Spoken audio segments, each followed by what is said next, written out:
ចិនស្និនតែជាស្នេហាមិនធ្លាប់គិតថាថ្ងៃណាមួយបានរៀបការនឹងសួរបងចូលក្នុងជីវិតអូនយើងក៏វិវត្តខ្លួនរួនេខ្វះគ្នាមិនបានមិនត្រឹមតែពីស្រលាញ់ទង្វើបងប្រាប់ច្បាស់លើលោកនេះបងជាបរិងដែលអូនប្រាថ្នា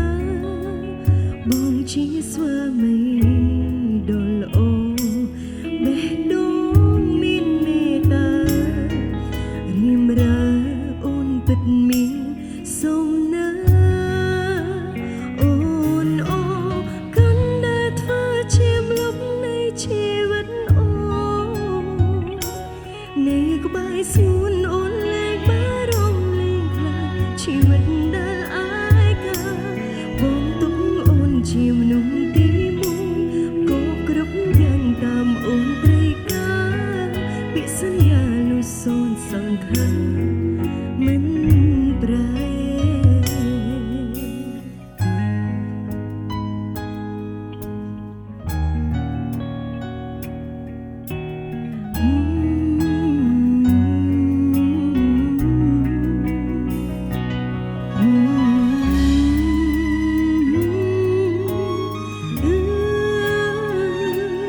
បងថាអូនអូ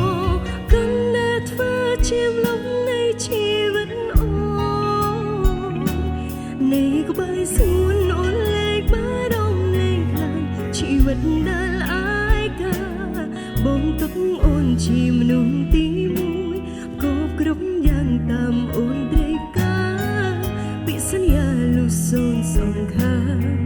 មិនប្រែពេលនេះតទៅយើងឈរក្បែរគ្នាទូអបសាំងធំប៉ុណ្ណាក៏មិនបោះបង់បេះដូងគុំគ្នាខ្លាចជាច្អមណោអូននឹងបងគ្មានថ្ងៃព្រោះប្រាអូនអូកុំតែធ្វើជាលំនៃជីវិតអូនៅក្បែរសួនអូនលេងបារម្ភលេងខ្លាំងជីវិតដែលអាយកាបងទុកអូនជាមនុស្សទីមួយក៏គ្រប់យ៉ាងតាមអូនត្រូវការពីសន្យាលុះសូនសងខាមិនប្រែបងដឹងតែបងជាមោទនភាពរបស់អូនអូគុណសួនលាបងសម្រាប់គ្រួសារមួយនេះពីភពអូនប្រែមានពន្លឺ